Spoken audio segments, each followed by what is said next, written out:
nama Bapa dan Putra dan Roh Kudus.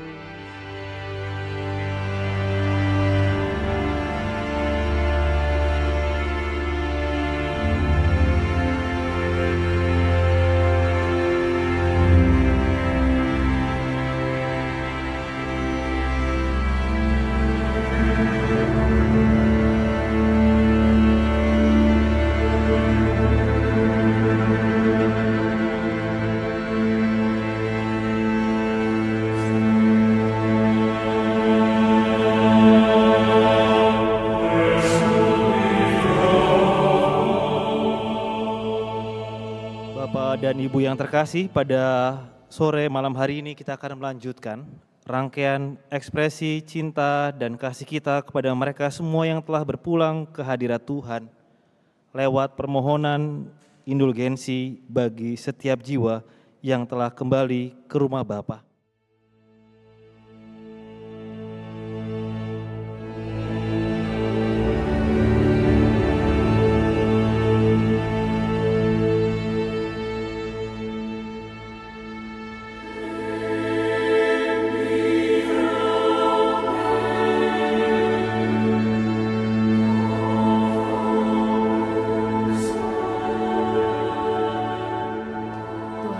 Kasihanilah mereka yang telah meninggal dunia.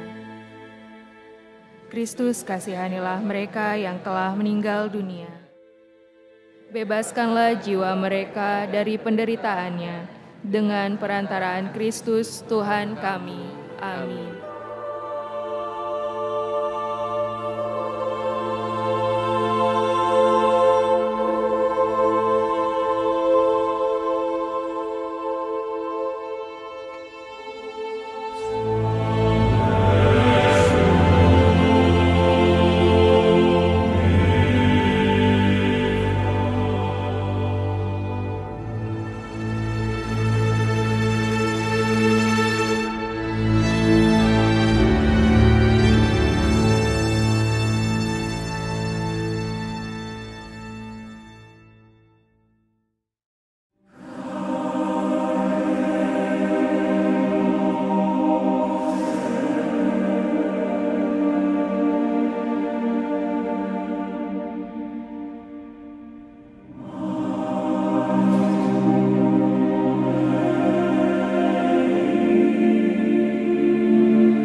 Saudari-saudara yang terkasih, suster, saya mau bertanya sesuatu.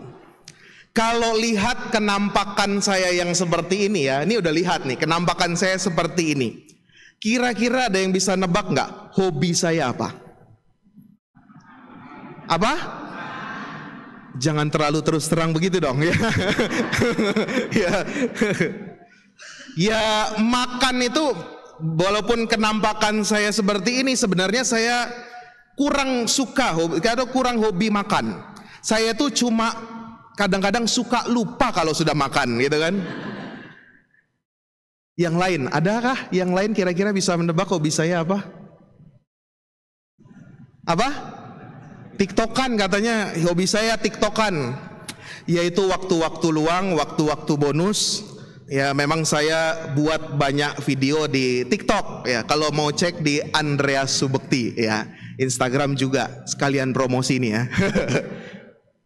Belum TikTokan itu ya waktu-waktu luang. Kira-kira apa? Kalau dari kenampakan saya nih begini nih. Berdoa. Saya nggak suci-suci amat juga sih. Kira-kira apa? Ada yang bisa menebak? Ini jarang-jarang lo bisa menebak apa sebenarnya hobi saya. Nyanyi. Oh, nyanyi ya. Kalau jadi pastor kayaknya harus bisa nyanyi kan ya. Tapi nggak selalu hobi saya. Ada? Belum terlalu tepat. Meditasi, waduh. Saya nggak kuat, duduk aja kelamaan saya kesemutan ya. Kira-kira apa? Ada hubungannya dengan makan? Ngemil? Apa? Masak, betul sekali ya. Nanti silakan ambil hadiah voucher makan siang gratis di pastoran ya. Jarang-jarang kan makan di pastoran ya. Betul, hobi saya masak. Bapak Ibu, saudari-saudara yang terkasih, saya ini dari kecil doyan atau hobi memasak. Maka jadi begini itu karena konsekuensi hobi kan. Jadi kalau setiap masak enak nggak enak, pokoknya saya habisin gitu kan. Tetapi kalau saya lihat juga album keluarga, album foto saya dari kecil, kalau mungkin yang lain tuh foto sama apa gitu ya, lagi main bola, lagi main mobil-mobilan, sepedaan. Saya temukan album foto saya ketika kecil, saya itu fotonya bareng penggorengan gitu kan, bareng oven, bareng loyang kue dan lain sebagainya. Saya nggak tahu kenapa demikian. Tapi saya termasuk yang salah satu hobi dan senang memasak. Jadi kenampakannya seperti ini ya udah tahulah ya karena apa gitu kan. Tetapi dari pengalaman ini saya juga merenungkan sesuatu. Saudari-saudara yang terkasih, saya ketika kecil SD itu sudah mulai masak ya, masakannya yang nggak biasa lah. Kalau masak air aja kan gampang ya. Tapi dari kecil saya udah masak. Suatu hari saya minta ke mama saya untuk dibuatkan, "Mah, buatkan dong resep sup ayam." Wah, sup ayam. Lalu mama saya dengan luar biasa dia bikinin resepnya, bahan-bahannya. Plus ditambah dengan teknik memasaknya. Ya, jadi ada resepnya, oh ya ini bahan-bahannya ini, lalu tekniknya juga diberitahu, ditulis sama dia. Jadi kalau masak sup itu wortelnya duluan ya, jangan buncisnya duluan. Kalau wortelnya nanti terakhir dia masih keras nanti, maka wortelnya direbus dulu, nanti sudah agak lama, agak lembek sedikit, baru masukkan yang lain, sayur-sayuran. Itu kan trik ya, resep juga dan tekniknya. Singkat cerita, suatu hari saya masak sup ayam ya. Saya masak sesuai dengan apa yang diresepkan oleh ibu saya. Tekniknya juga saya ikuti karena ditulis. Lalu saya yakin masak.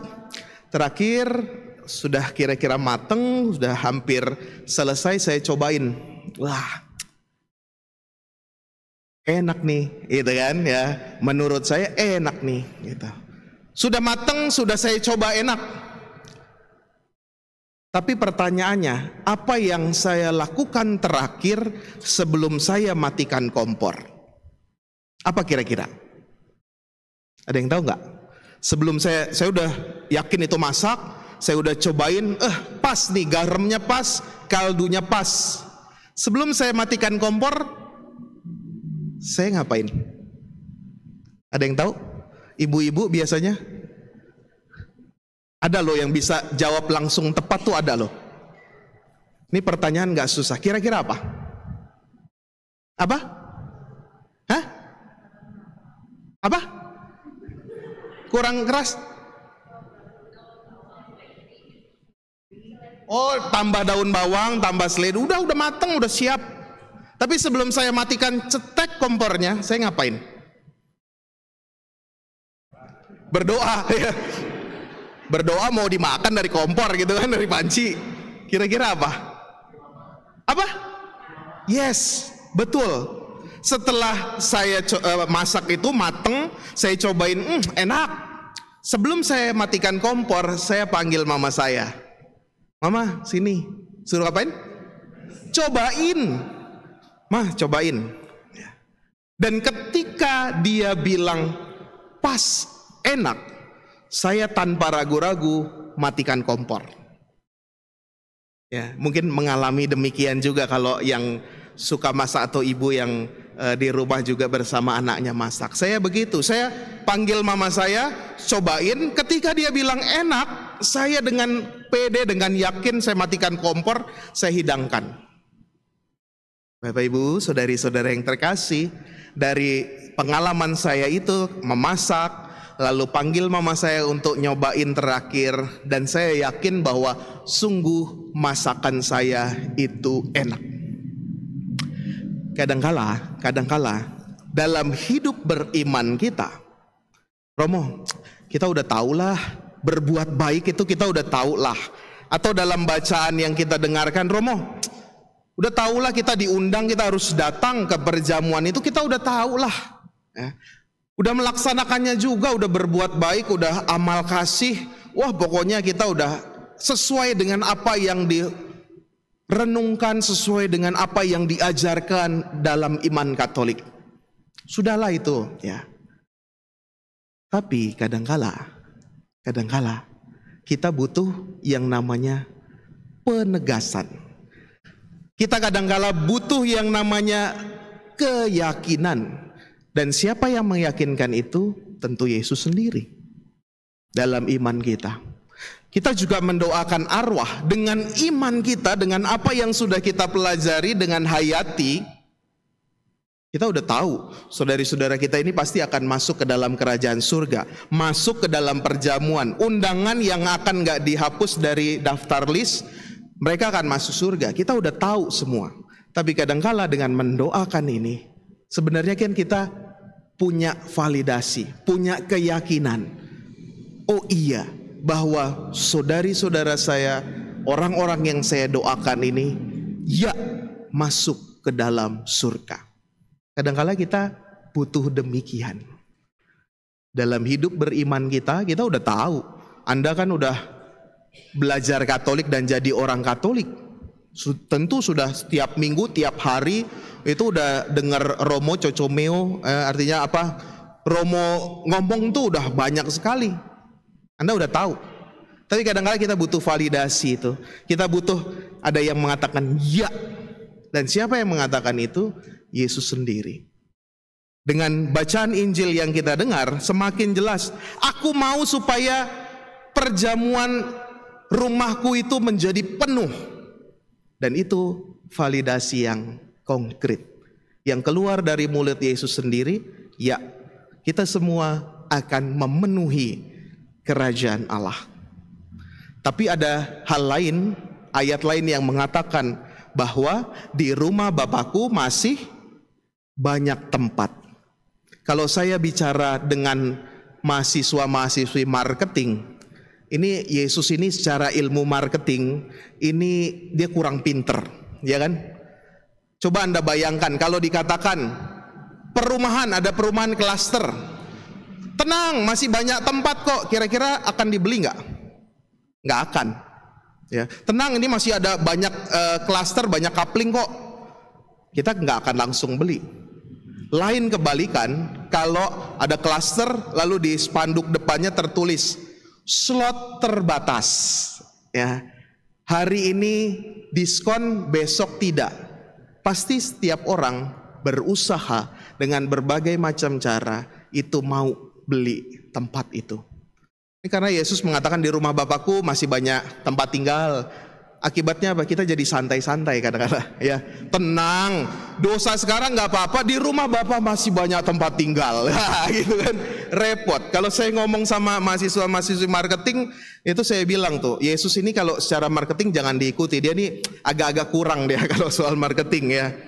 Karena pasti nggak laku nih rumah Bapak. Tapi kalau dia bilang slot terbatas, tempatnya sempit, dan siapa duluan dia yang dilayani, pasti kita buru-buru untuk menanggapi undangan ini. Saya yakin yang diundang tadi dalam perumpamaan perjamuan itu, dia santai-santai aja, ya kan? Aduh maaf dia, saya nggak bisa datang, saya ada urusan nih. Aduh hari ini nggak bisa saya. Ya. Lain soal ketika ya, hari ini diundang, tempatnya terbatas, pasti orang itu akan datang karena kesempatan nggak akan datang lagi. Maka saudari-saudara, kita mau mendoakan mereka yang sudah berpulang, dan iman kita sudah mengatakan mereka damai di surga.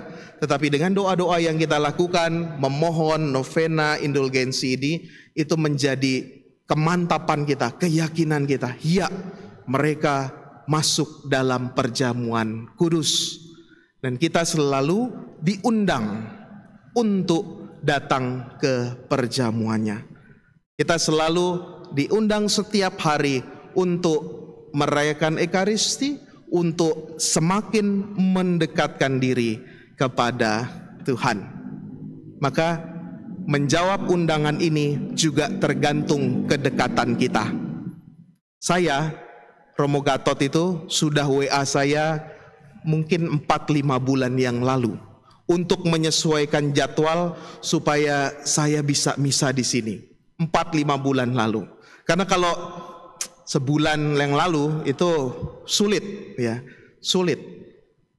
Tapi ketika Romo Gatot teman saya itu mengundang saya, ya siap. Ada kedekatan sehingga saya mau datang. Anda juga begitu kan? Kalau yang mengundang misalkan Presiden Jokowi atau orang yang terhormat, pasti Anda akan berbagai macam cara Anda datang.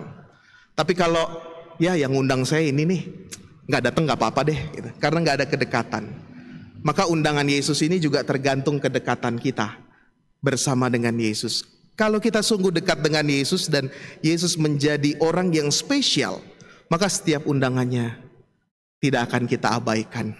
Seperti grup WA yang selalu sebar-sebar undangan ya. Kadang kasihan sekali, udah disebar undangan, nggak ada yang nanggepin gitu tuh, aduh miris gitu rasanya. Udah disebar di grup itu, nggak ada yang menanggapi, itu kasihan banget tuh ya. Tetapi kita mau menanggapi karena kedekatan kita juga dengan Tuhan Yesus. Semoga Roh Kudus menguatkan kita, menjawab undangan, mendekatkan kita dengan Yesus, dan kita semakin yakin bahwa suatu hari nanti kita semua bersama orang-orang yang kita doakan bersatu dalam perjamuan abadi. Kita syukuri berkat sabda Tuhan ini dan kita lanjutkan dengan liturgi selanjutnya.